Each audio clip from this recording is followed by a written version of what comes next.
The 18 Strong Podcast, episode number 195 with Justin Andrews from Mind Pump Media.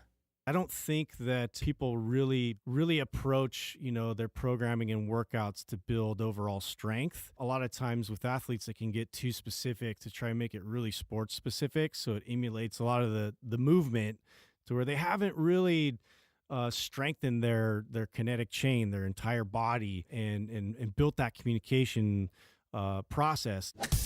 Welcome to the 18 Strong Podcast, where you get direct access to the world's greatest experts on training harder, practicing smarter, and playing better golf. Now, here's your host, Jeff Pellizzero.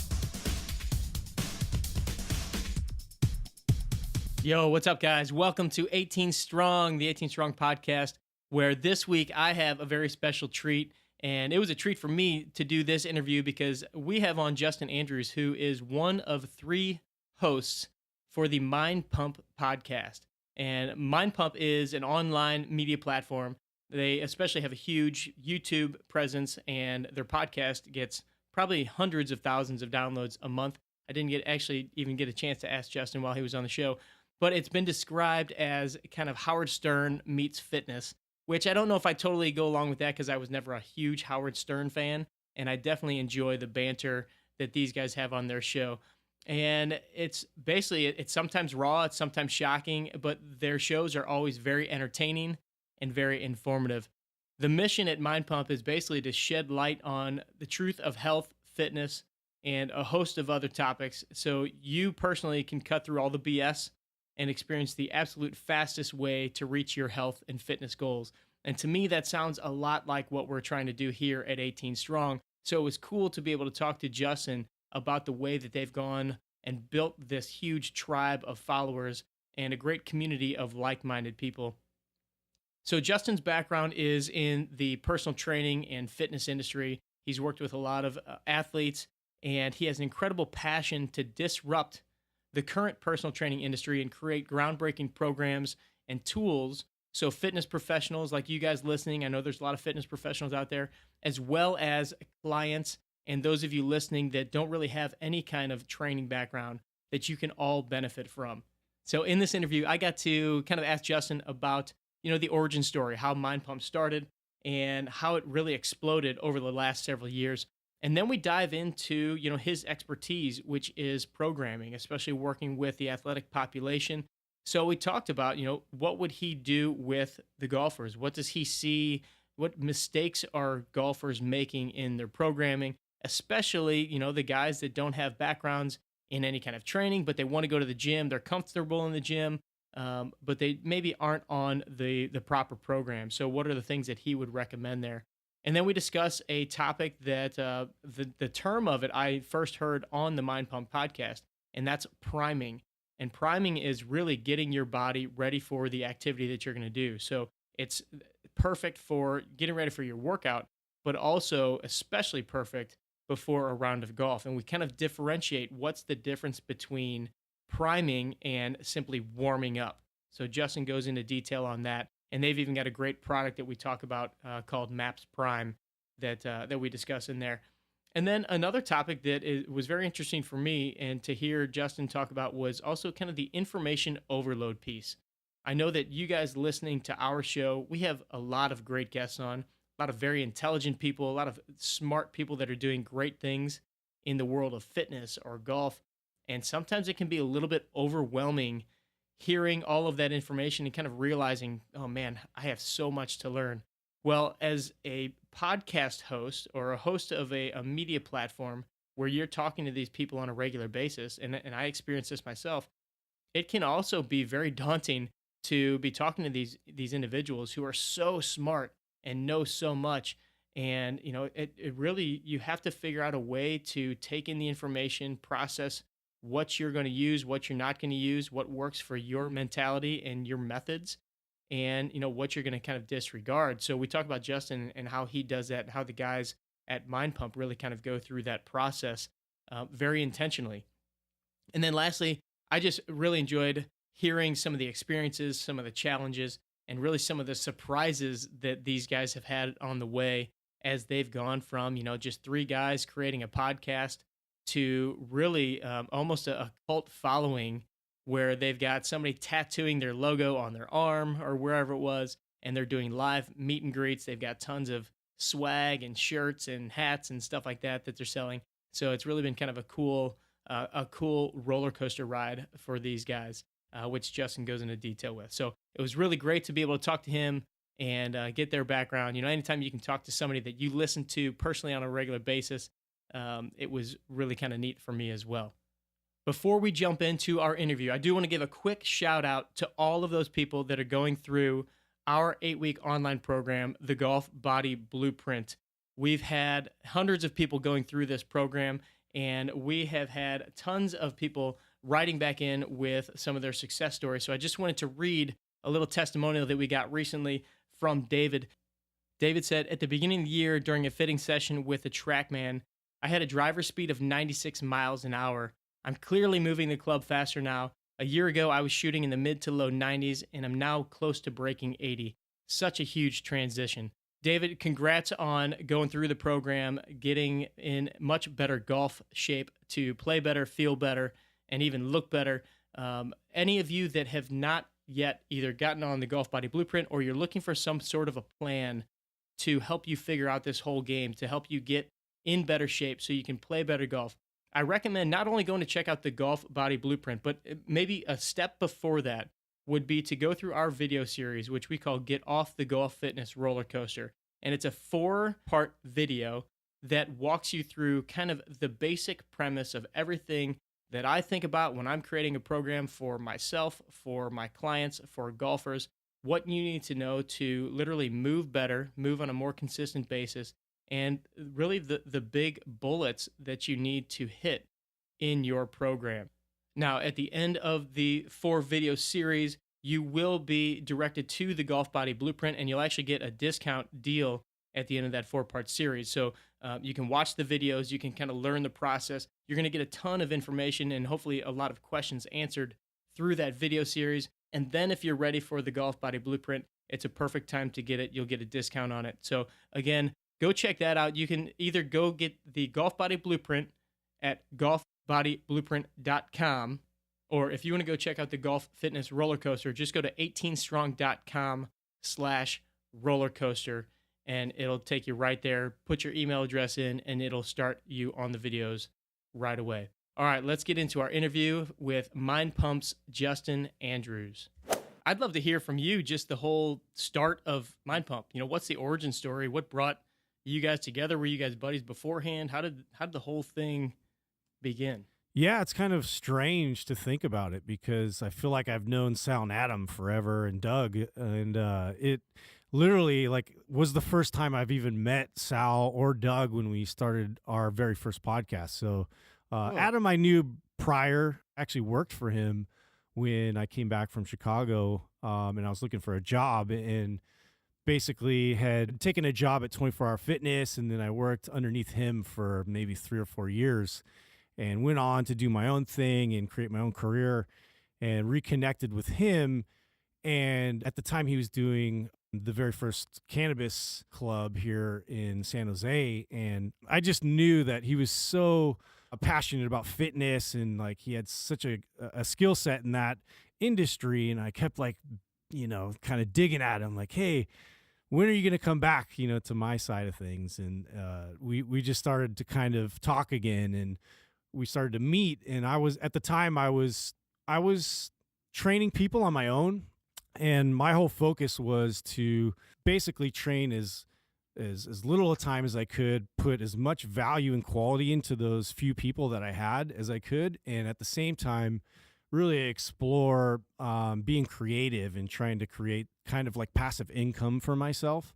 Mm-hmm. So throughout that process of really trying to make something that I could sell online, or that I at the time I thought an app would be a great idea. This is when apps were just coming out, and I thought that I had this great idea for this app, and I had the whole programming, everything done, and was working on this myself. And so I kind of pitched this idea to Adam, and at first he kind of asked me questions about it, this and that, and then was like, wow, okay, like let's see if we can do something with this. And so we started kind of partnering up with this idea, and just realizing that we worked so well together as a team, even when I worked at 24 Hour Fitness. And so it kind of brought all that back. We knew that we didn't really have an audience, and that was one thing that I think we honed in on early. Like it was a good thing that we figured out. Well, we need an audience in order to sell this, and so we looked at multiple ways to market it, and then this is where I think we had saw podcasts were kind of popping up, and I'm like, what is this all about? And we started doing research, and Joe Rogan started to kind of emerge as sort of a household name at this point. And we just kind of looked and saw like what there was in the fitness industry, and there was just nothing. There was just nothing like worth listening to. It was just like, I mean, Joe Rogan was as close as you can get, and he's not even like a real fitness, enthusiast. He's, he knows a lot, but at the same time, it's like there was no like really specific, informative type podcast that had entertainment quality. And so we met. Like it was me and Sal and Doug, and actually at the time Craig. And so we decided to talk, and see, is this something worth pursuing? And so like we actually had heard a lot about Sal from the 24 Hour Fitness days, and like what he had done there. And so we knew a little bit about him and his background, and he's a smart guy. And at the same time, he came up with his program MAPS, and that was something that Adam and I both dove into it and was like, wow, there's a lot of really, really good information in here, and the way that he presented it was great, with Doug's help, kind of taking him into video form, and sort of our first real sort of online funnel for MAPS Anabolic, Doug and Sal did together. And so that was kind of cool, because it seemed synergistic between our idea for trying to create a program that you could play like a video game through an app. And so I thought maybe that there'd be some cool like merger there at some point. And so anyway, we met Sal, and it was one of those things where we all sat down, and we're like, well, let's just try it out. Let's see if we can actually have a conversation together and see what kind of chemistry we have. And just right away, it was just like gangbusters. There was just so much shit to cover, so much to talk about, like so much we saw wrong. Like we had so many things in common. And yeah, man, since then, like we actually recorded 15 podcasts with, at the time, one of the other hosts, Craig, who there was a conflict with us being so raw and, vulgar and like speaking our minds, that his sponsors didn't approve. And so that was like his main income source. And so he actually dropped out, and we just decided to keep going. And, wow. And that's basically the inception of Mind Pump. And then from then on, it's just been, where can we tackle? What, topic can we cover? Like bring it, let's do this. So what year was that you guys first finally sat down in one room together and started podcasting? That was 3 years ago, I believe. So yeah, so that was 3 years ago, and 2015. So yeah, that was then. So explain to the audience a little bit, because obviously I've been listening for a while, and I was just telling you, it's funny how I found you guys. I was looking up something on kettlebell instruction and how to do probably a Turkish get up or something, and looking for a good video, and saw a video with you and Mike Salimi, and saw the place that you guys have, the gym that you guys have, and it was just kind of like my dream place of what we want to create. And so I just kind of went down the rabbit hole of watching videos and started listening to the podcast, and kind of got hooked on the podcast. But if you could explain a little bit about the mission of the show, and a little bit of the format, because the format's different than it's way different than this podcast. Obviously there's 3 hosts, but you guys do interviews, you guys do some witty banter at the beginning, and you guys tackle so many different topics other than just fitness. So if you could give us a little background on what's the mission and a little bit of the layout of the show. Yeah, and I'm glad you found us. It's so interesting always to me to see how people find us because we've dabbled in a lot of different directions and tried to really put ourselves out there and find people that are putting out really quality information. And so that's what led us to Mike Salemi. He was a local guy, and I had met him like through Sal and just realized how much information this guy had and his background and just like what the depth of like how he would just go into detail all these different cues, and you could just tell this guy had so much experience with kettlebells. I felt like I'd never even swung a kettlebell before, or I was doing it all wrong, from day one. So it was very humbling, but I was like, wow, we need to get this guy out there. He was like one of those first people that we saw as somebody that is just.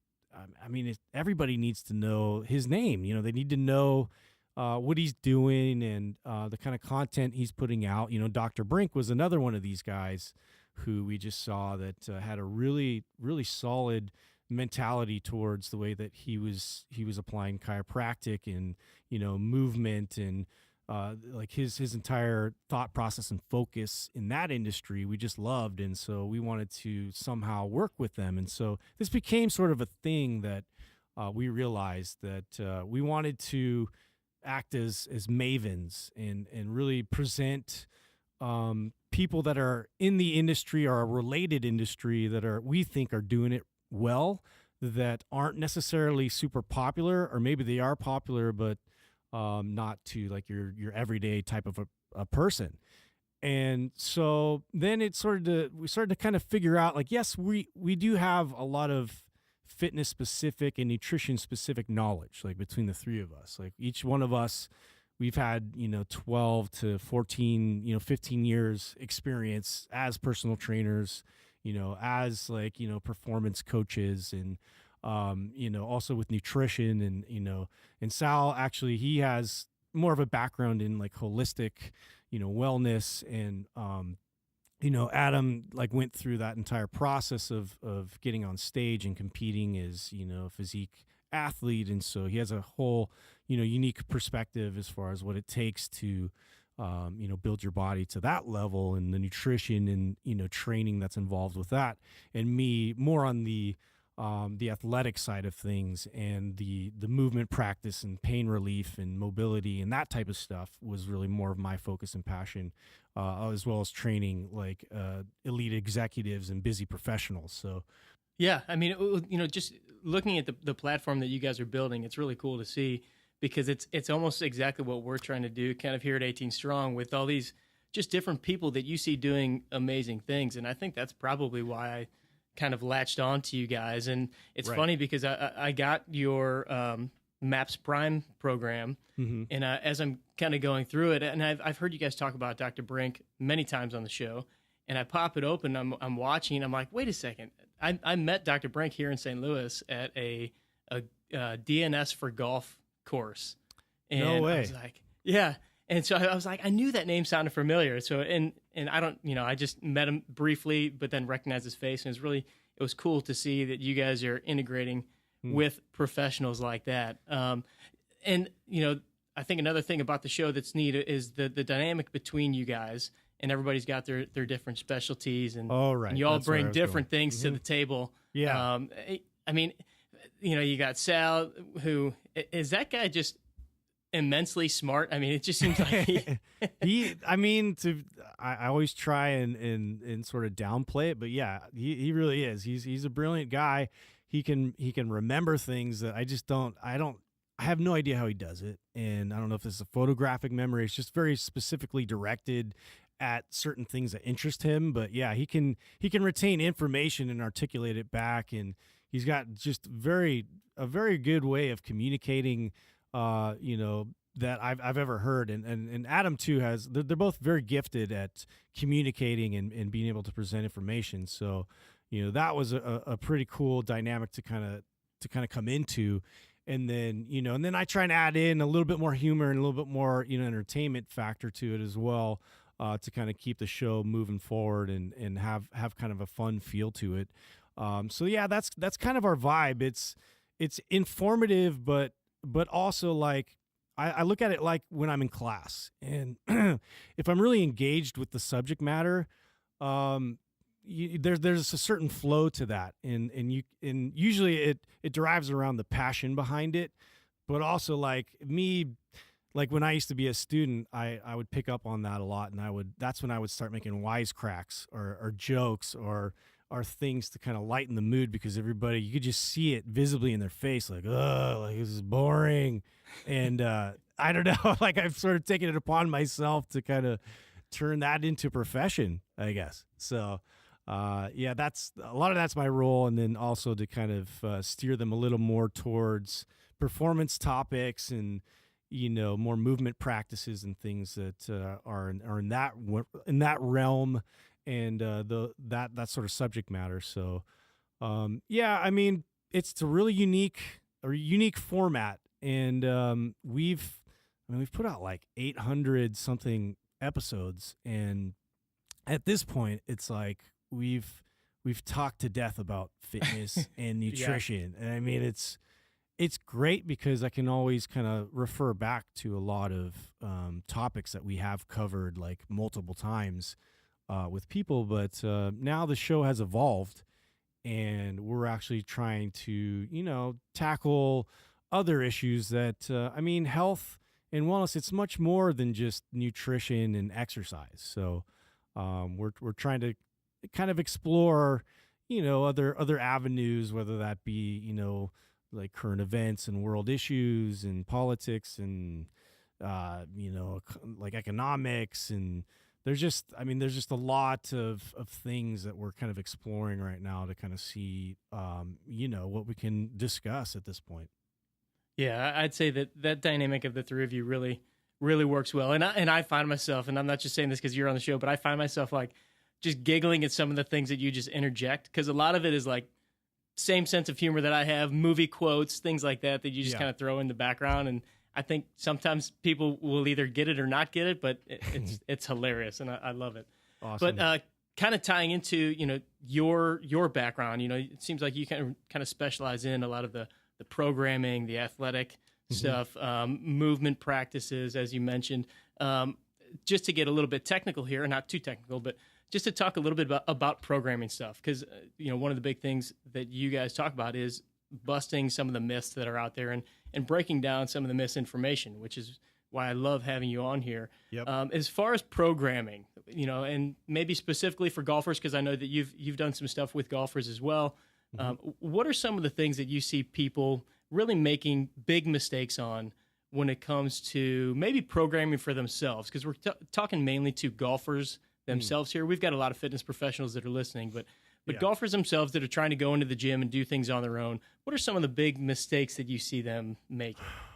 I think some of it is kind of falling into, like, if they go into a gym and they start to kind of go into like a bodybuilder type of a routine where, we're working on single joint movements. And I mean, I do see that somewhat, like certain athletes think that working out is still that old hypertrophy style training, that's going to apply best to their individualized sport, or optimize their movement and body, to where I think that's one of the issues that I have, that I can see right away. The other thing is, I don't think that people really approach their programming and workouts to build overall strength. And a lot of times with athletes, they can get too specific to try and make it really sports specific. So it emulates a lot of the movement, to where they haven't really strengthened their kinetic chain, their entire body, and built that communication process. And so there's that, and there's also just adding load before they really have connected to their body. So this is all kind of FRC and that mentality of like, there's prerequisites to understanding, what your joints are supposed to be capable of doing, the specific movements that you should be applying in order to really open up that communication channel, so it produces the desired type of recruitment patterns that you're looking for. What are some of the big maybe prerequisites is a great word that you use, prerequisites that you would have somebody or that you're looking for when you have an athlete in front of you, and we'll stick with the golfer. What are just a couple things that you would like to see them be able to do before maybe throwing some load on a squat or something like that? Right. Certain things like I'm going to look at how they walk, and I'm going to look at their ankle mobility. I'm going to also look at, because like earlier in my career, I used to look at the hips, and we were never really taught throughout our certification as personal trainers to really investigate like ankles and feet, and kind of start there as that being the basic starting point for ground forces. And like I'm creating all my movement for based off of like what my feet are doing. And so I would definitely start by like how well they're connected to their feet and their ankles, and what kind of mobility I'm working with there. So that's definitely something I'm gonna investigate, and as well as like understanding hip hinging movement, which even like to your average person that might sound somewhat remedial, but at the same time, like I've seen so many people not really understanding the difference between hip hinging and squatting, Mm-hmm. and so that's a whole sort of an assessment process I go through with a lot of athletes, just to understand the difference, and then also how to apply forces. Because I mean, your legs and your feet and everything else, it's so integral to the entire process of swinging a golf club. And like there's just a lot more there that we need to, I think, that gets overlooked quite a bit, and we focus a little too much on the rotational aspect of it. And so, yeah, so I'm going to look specifically at how well their ankles can articulate, how, what their hip mobility looks like, what their shoulder mobility looks like, all way before I take them, to the squat rack and add some weight to their back. Yeah, and I love that you kind of brought up the fact that they have to almost earn the right to do some of these things, but also that they don't need to just go straight into rotational motions. I find that that's one of the things that golfers, especially if they've read a magazine, they've watched a YouTube video, and then they're like, all right, I'm going to go grab the cable stack, I'm just going to load it up, I'm going to start rotating, and just that's all they think they need to do is get more flexible and rotate more without really covering some of those basic things. There's something that you guys talk about, and I don't know if you coined this phrase, but it was the first time that I had heard it put this way. And you guys always talk about priming. Mm-hmm. And I'd like for you, if you could, explain what priming is, and then also what's the difference between priming and what most people think of as just kind of a standard warm-up. Like a warm-up? Yeah. Yeah. Yeah, no, great question. Priming, I've heard the term before, and it's been used in I think actually Halo Sport later on, like after we even came out with this program, I saw like they were using the term neural priming, and I've talked to certain people in the industry that have used that term priming before. So I'm not sure that we came up with it, but it was definitely new in terms of like fitness programming, and it's a concept that we thought was it was just like so revolutionary, but it was something I wasn't sure how people would receive it, because it's not sexy, it's not like I'm showing off my six pack, and it didn't fall in line with a lot of the marketing like we're getting hammered with in our industry. So for us, this was pretty radical to go into this direction. But priming really is that neuromuscular process where I'm connecting to movement, and I'm basically training my CNS to respond in a way where I'm showing this signal, like this is what I want to happen in this sequence. And now that's established, that communication line has opened, now I'm going to go ahead and perform that. And so in terms of taking that concept and applying it to a warm-up typically is what? Just to get your body warm and to move. And it's it's very generic. It's a lot of times it just looks like somebody running on the treadmill or doing laps, maybe some calisthenics, some jumping jacks, whatnot. Um, as far as priming goes, we're trying to get more specific to accomplish a few things, either in the workout or, whether I'm performing in a game or, a competition of some sort.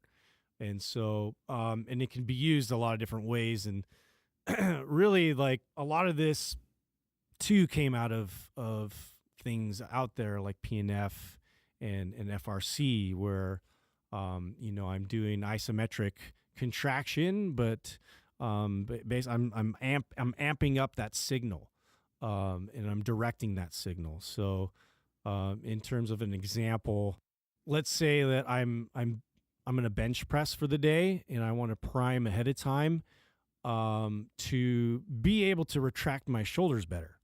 And that's a specific thing that I notice when I'm bench pressing. My shoulders sort of round forward, and this is an issue for me. And so what I'm going to do ahead of time is I'm going to do some rows, and I'm going to retract my shoulders, and I'm going to really isometrically squeeze, and I'm going to try and get that response, to then contribute towards that bench press to be able to kind of have that active in my exercise. So you can use it for things like that for performance, or you could just use it to open up mobility and basically ranges of motion that are going to be ideal going into the workout. So I don't know if that it completely answers it, but that's, my first stab at it. Yeah. Yeah. And I know you guys obviously have a lot of videos available for people to watch, and we'll actually link a few up in the show notes so they can kind of see what we're talking about. But, I think so many people think about the warm up, both for their workout and even, heck, not many golfers warm up before a round of golf, but this priming is so perfect for a golfer to be able to kind of get those movement patterns, the sequences, and just get that ready to go, so they don't have to wait 3, 4, 5 holes before they actually feel like their body's working the way they want it to. I know one of the examples you guys had in one of the videos was even doing a squat, like holding onto a band, so it kind of engaged the core before you went into kind of the deeper squats. It's almost like you're lighting up the system, getting it ready to perform. And I think that's something that many golfers completely forget about when they get to the course. Hey, let's jump in here for 1 second just to say thanks to our sponsor for this week's episode, which is Rad Roller. As you've heard Justin and I talk about in this episode about the importance of mobility and how he has really dug into that piece, and it really opened his eyes in the way that he trains his clients.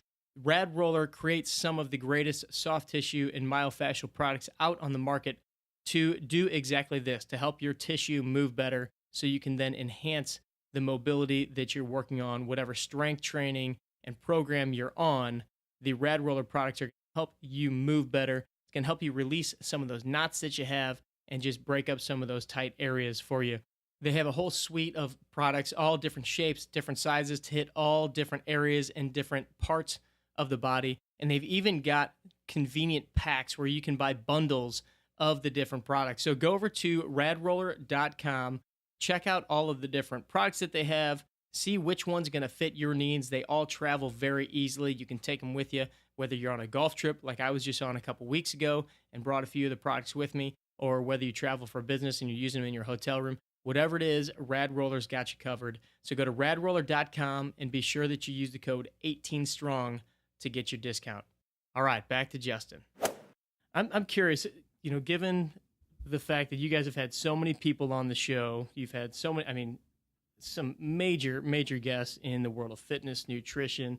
Have you had any shifts in your philosophies or in your mentality of training over the past couple of years since you've started the show, maybe based on one guest or another that has really kind of almost enlightened you in one direction or another? There's been quite a few, and my mind has just been blown like a few times bringing certain guests on the show. And we've had controversial guests. We've had, like Sean Baker, who's just all about the carnivore diet and but makes a compelling case for it. But so we have to Right. kind of discuss, well, when would that actually make sense? Or, Dr. Ruscio has blown my mind on his information about gut health and the microbiome and how that affects so many different things. There's been so many times where I'm like, wow, that is insane. Like, information, and I should be applying that right away. And I've gone through a lot of that, and I've actually, this has been one of those things where it's like an incubator. Like every day, I just feel like I know nothing, Yeah, right. and we just keep bringing people on that inform, your thoughts towards a certain subject matter, whether it's nutrition or exercises, and we're just like, wow, that's crazy. And like Dr. Spina for me we didn't have him on the show, but we had FRC here at the facility, and that's been one of those where Oh, cool. that totally changed my entire approach to like just how I train clients. Even though I don't really train clients as much anymore, that's bled into now how we think about programming specifically, and how to get people started, with all these variables they come in with. And it's just interesting to see these people that are just super smart, that you can basically, we're getting a free education by bringing them on the show. Yeah. So I mean, we've tried the ketogenic diet because we had Dr. Dom Agostino on, and that's been really impactful. So we've taken bits and pieces of everybody that we've come across, and we've definitely have applied a lot of those concepts, and this is how we start to figure out how we integrate the whole thing. And I feel like even somebody like Paul Chek, who's been around forever, but has been massively influential, he's been one of the first I've seen to really sort of connect all these dots together, and show like what can happen when you consider the body from a whole. And so that's been something that's really sort of changed our focus as far as just trying to build muscle and appeal to that crowd. Like we're trying to actually stretch their mind at the same time, and show them that, well, as you're progressing as far as our health markers are concerned, this might not be the most healthy approach, and here's where the balance lies, and here's where homeostasis is. So I think you know what, to answer your question specifically, I think Dr. Andy Galpin for me has been really impactful in that his analogy of like optimizing and adapting was something that I'm starting to realize is sort of like an underlying theme for how we sort of place a lot of this information, whether is this going to optimize my body in terms of, performance, or am I adapting? And so it's like, where can I come back to be like at homeostasis, or can I stretch my body's capacity? So what's my pursuit right now? So Right. yeah, that was something that stuck with me, because then you can kind of, as a consumer, you can realize, well, right now, am I trying to press myself? Am I trying to like do things but at somewhat of a cost, or am I trying to just be the healthiest person, just trying to live forever?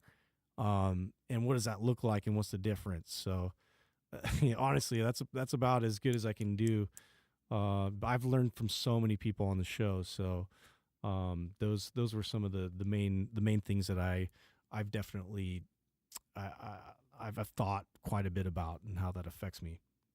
Yeah, I know that just from my end, being able to talk to people like you and some of the other guests that we've had on the show, like a Dr. Spina, it's like you take in so much info. And like you said, it feels like you get these people on, and it feels like you know nothing about a certain topic or whatever. And it's almost like information overload. Mm-hmm. How do you guys handle, because you guys do such a good job of kind of really dissecting info, figuring out what's going to work with kind of what you guys already know and work with, and then kind of disperse. And really, that's kind of the point of Mind Pump, is to help the rest of us sift through that stuff. Mm-hmm. How do you guys handle some of that information overload? And is that something that you at times get overwhelmed with? Yeah, it can be overwhelming at times. I think yeah, we really try our best to discuss, like, if we have somebody on the show that's really impactful and compelling, we still want to do a follow-up show where we discuss a lot of that information between the three of us, because I think that it does help that we are all trainers, and we would actually carry out a lot of these modalities and concepts and see how it all played out with our clients. And so, just based off of in our own experience, and heavy on the experience side of it, we can sort of predict how that concept would work for either your average person, your more educated person, like, okay, I have a pretty decent background, or like a trainer, or like a physical therapist, or somebody that's in the medical field, like how they would receive that information. And so I think that we always try to sort of lean more towards your average person, and see if we can't sort of distill it down to a form where it's maybe it's an analogy, or maybe it's just the fact that we're ping ponging in conversation the topic. But a lot of times people appreciate that because it's one thing that helped click, for them. It helped them to understand it better. And I think we do that for each other, but, subconsciously we also do that for our audience. So, Yeah. What's been one thing that has surprised you the most since you guys started this whole platform, and in any piece of it? Is there anything that either was something that was harder than you expected, or something that was like, holy crap, I can't believe that actually happened and was awesome? Anything that sticks out in your mind? as far as, like, wow, I can't believe how hard it is. It's like I think for me personally, and this varies between the three of us, because we all kind of have our strengths and our weaknesses and battles and whatnot. I think, me personally, just being on camera and talking direct to the camera and having all the attention on me, that was a huge barrier for me to overcome. And that I never in a million years would have predicted that I'd be doing this for a living. Being that I've always been very self-sufficient and independent, and a one-to-one type of a teacher.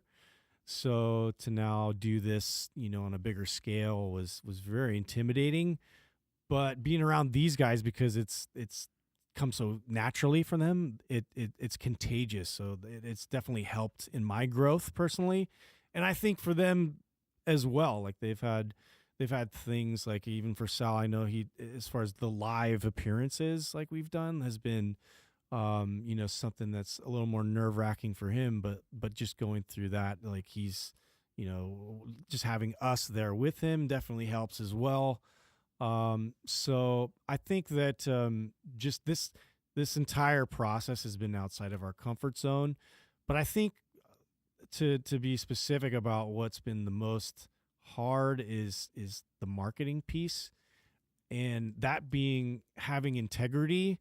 But marketing, because our information is like, we're out there, we're putting everything we don't believe in on blast. I mean, that's Right. we're coming after you, and we're coming hot.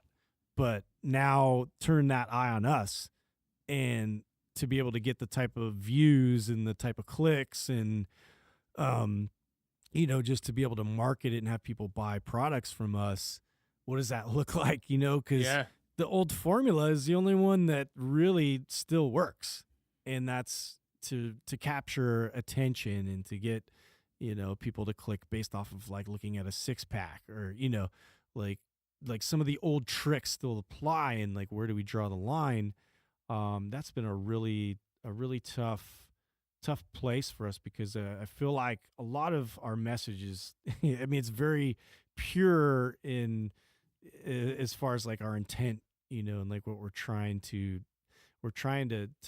make sure that we maintain integrity through this process. But at the same time, we need to treat it like a business, and we need Yeah. to we need to grow. And so at first it was like, we don't care, we're not paying ourselves. We're taking people down. We're letting everybody know how we really feel. Like, we're not like, I'm not trying to take anybody's money right now, none of that stuff. But that turned into a lot of attention. And then that turned into, well, I can actually reach more people this way. And so this is a legit business. So we don't have to be individual trainers anymore. Let's collectively work on this together.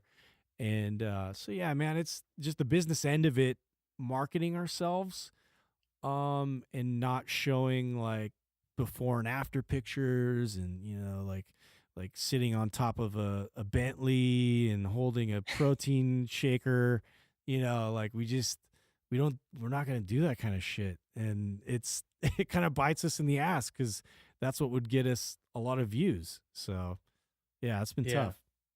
Yeah, that's an interesting answer. And obviously I think, we both know that in the long run, that's what's going to really save you guys. And people are going to love the fact that you didn't go that route. But yeah, it's hard to be in a position like you guys are, realize that you're building a company, you're building a brand, and try to not be kind of the sleazy salesmen who are trying to sell programs or whatever. You're creating all this great content, but at the same time, yeah, you got to put food on the table and pay the bills. And Right. That's interesting.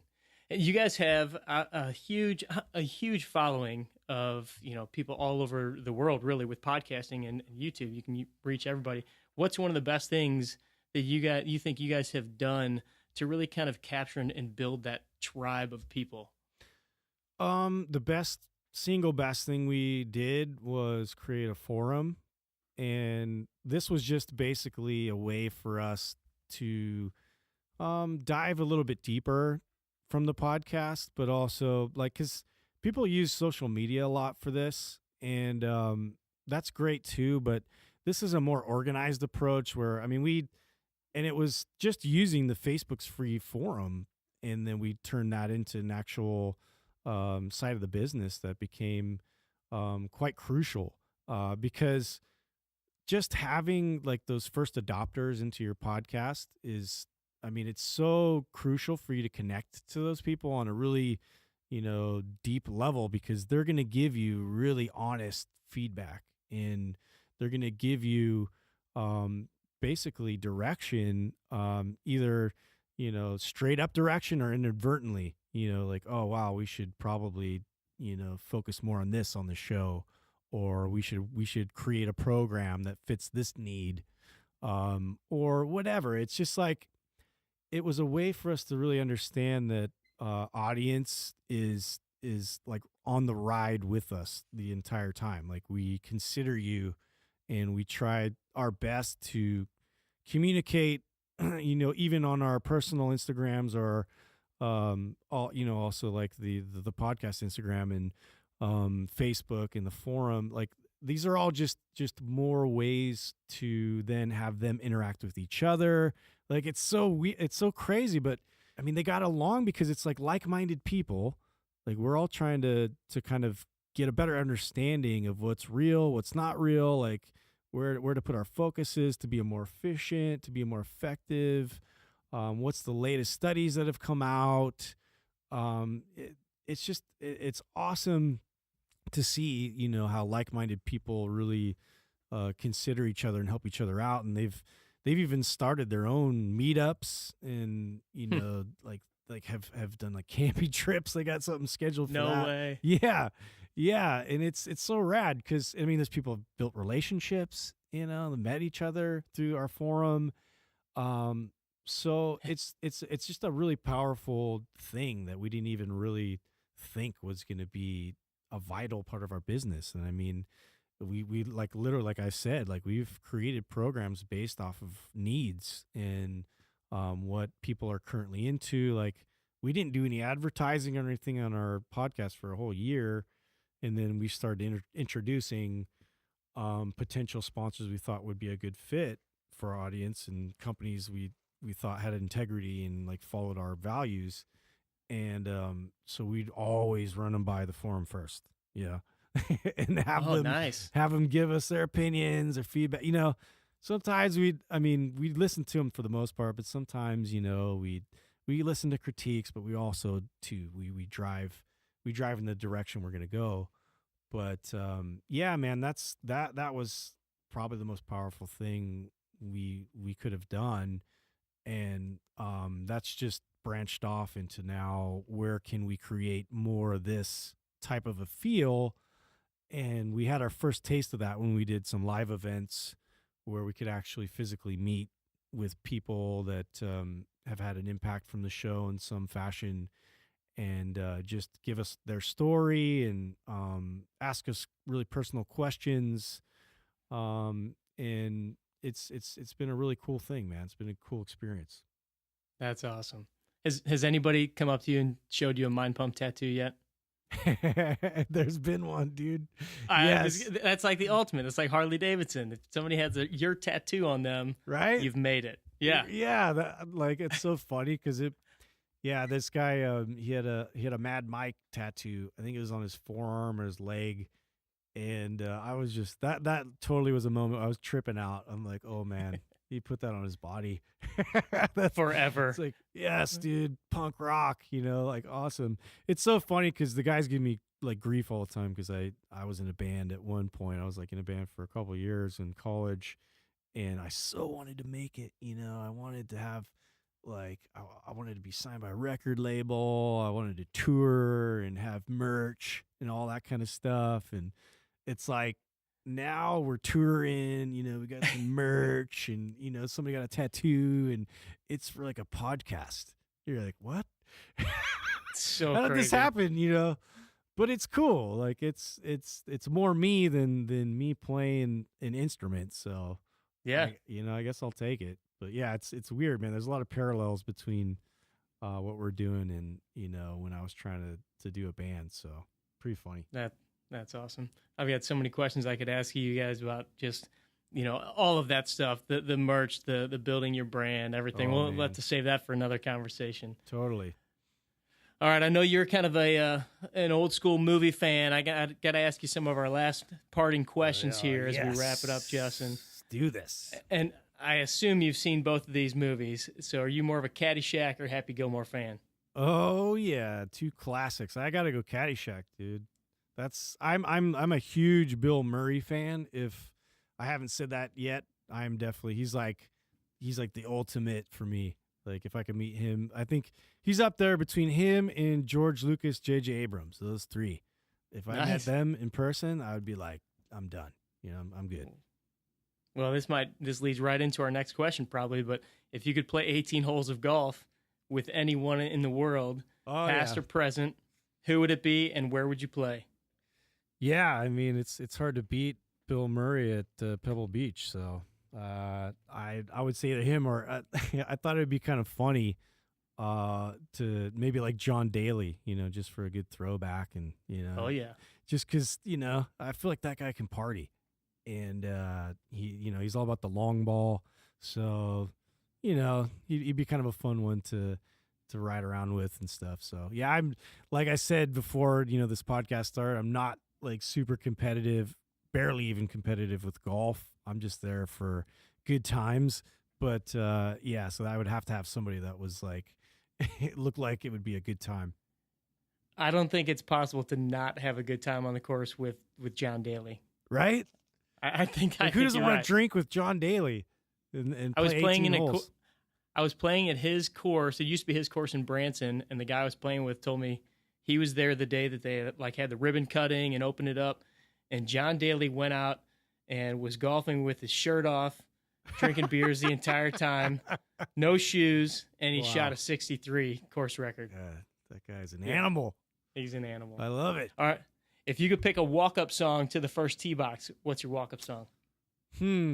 So, I mean, I've never even heard of that. Is that a thing? Like, we've been asking this question for at least a year or so, and they just implemented it at a PGA tournament this past year. No way. Yeah. Not saying we're taking credit for it, but okay. All right. We're taking credit for it. You guys started the trend. I love it. Yeah, I don't know, man. I think I would have to use kind of like how we'd come out when I played football, I played basketball, and like we had kind of a walkout thing. I always came out to Back in Black, either that or Hell's Bells. I was an Oh, AC/DC yeah. guy. Yeah, AC/DC. it just sort of set the tone, like I'm badass. Watch out. I love it. All right, man. Well, I appreciate your time. I want to give you a little chance. I know you said you have created some programs. Obviously, you guys have all your maps programs on Mind Pump, but you were saying that you have even created something for golfers. Yeah. So tell us a little bit about that before we cash out here. Yeah. No, it was kind of cool that you reached out when you did. I had been working one of our the guy who runs a lot of our social media and YouTube, Taylor.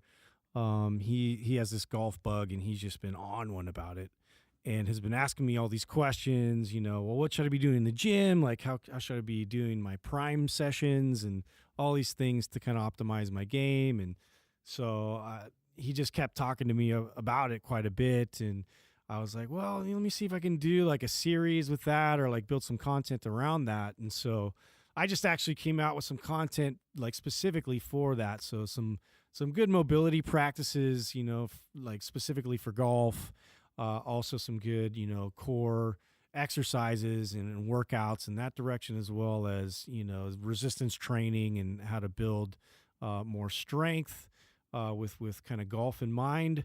And so that should be available. And I know Doug just sort of created a link for this, but it's at mindpumpfree.com. So we should be able to have that up there. It should be like a free download. And hopefully, you can use that as far as even just, before you go hit a round of balls, like, try our priming session out specifically, but go through the workouts and everything. It's all kind of laid out there if you want. So check that out. Also, all the rest of our MAPS programs are on the site, mindpumpmedia.com, and specifically Prime, I would suggest, is a great program to look into, because it can go into more depth as to you specifically. So there's 3 tests in there that you kind of go through to identify any imbalances or things that you need to address specifically, and how to do that in a really simplistic kind of a way. And then we have MAPS Performance, which I tend to steer a lot of athletes towards, to just build overall performance, and we phase it all specifically so you get those adaptations. Cool. And what's up next for Mind Pump? Anything big and exciting on the forefront, or what has you most excited? Man, we started doing those live events. Literally, we only did 3 so far, and the response was just really exciting. We had no idea what the response was going to look like, or if it was going to be like a live podcast, if it was going to be a show, it was going to be like a seminar style, whatever. So I think we're honing in on which sort of format is going to work well live, and I think that's the next thing on the horizon, is more of those, and just meeting people face to face, and just kind of maybe then exploring too on the podcast, more entertainers, more, artists and people with crazy ideas that we can sort of unpack for you guys. So that's sort of the direction. And obviously more programs we're releasing this year to address other interests in terms of sports, or, just getting stronger, or, whatever those pursuits look like. Very cool. Well, I just want to say thanks to you and all the guys at Mind Pump. I want to give Doug a special shout out, because I know Doug's the guy behind the scenes. That I've got my cousin Ryan here, who does a lot of the website stuff, and we call him the guy behind the guy. Nobody ever sees him, nobody ever hears him, but they do more work than most people know. But I just want to thank you guys for you coming on the show, Justin, and you guys have really inspired me here at 18 Strong with what we're doing, how we want to grow, and kind of model ourselves a little bit after what you guys have created. So thanks for putting out such great content and coming on and sharing it with 18 Strong. Hey, vice versa, Jeff. I appreciate you having me on, and you're doing good work. I've gone through your stuff, so I'm excited to see where you guys go with this. Hey, thanks for joining us this week on the 18 Strong podcast. If you want to find out any more about Mind Pump, Justin Andrews, you can go to 18strong.com and check out episode number 195 with Justin Andrews, or just go to mindpumpmedia.com where you can find all of their podcasts, their YouTube, and everything. And as Justin mentioned, he created some free content specifically for us, so you guys can go to mindpumpfree.com where he has some videos on things that he created specifically for golfers, different mobility exercises, different priming exercises, and things that you can take with you to enhance what you're doing on the course and play better golf. Once again, thanks to our sponsor for this episode, Rad Roller. Go check out radroller.com for some of the greatest soft tissue myofascial products out on the market.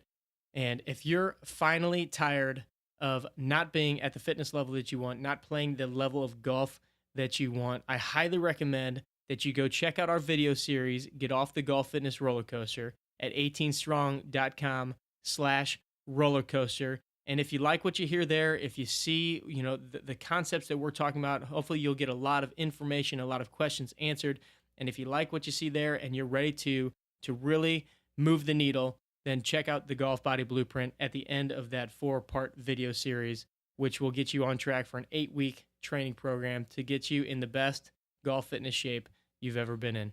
All right, guys, thanks for joining us this week on the 18 Strong podcast. We will catch up with you again very soon.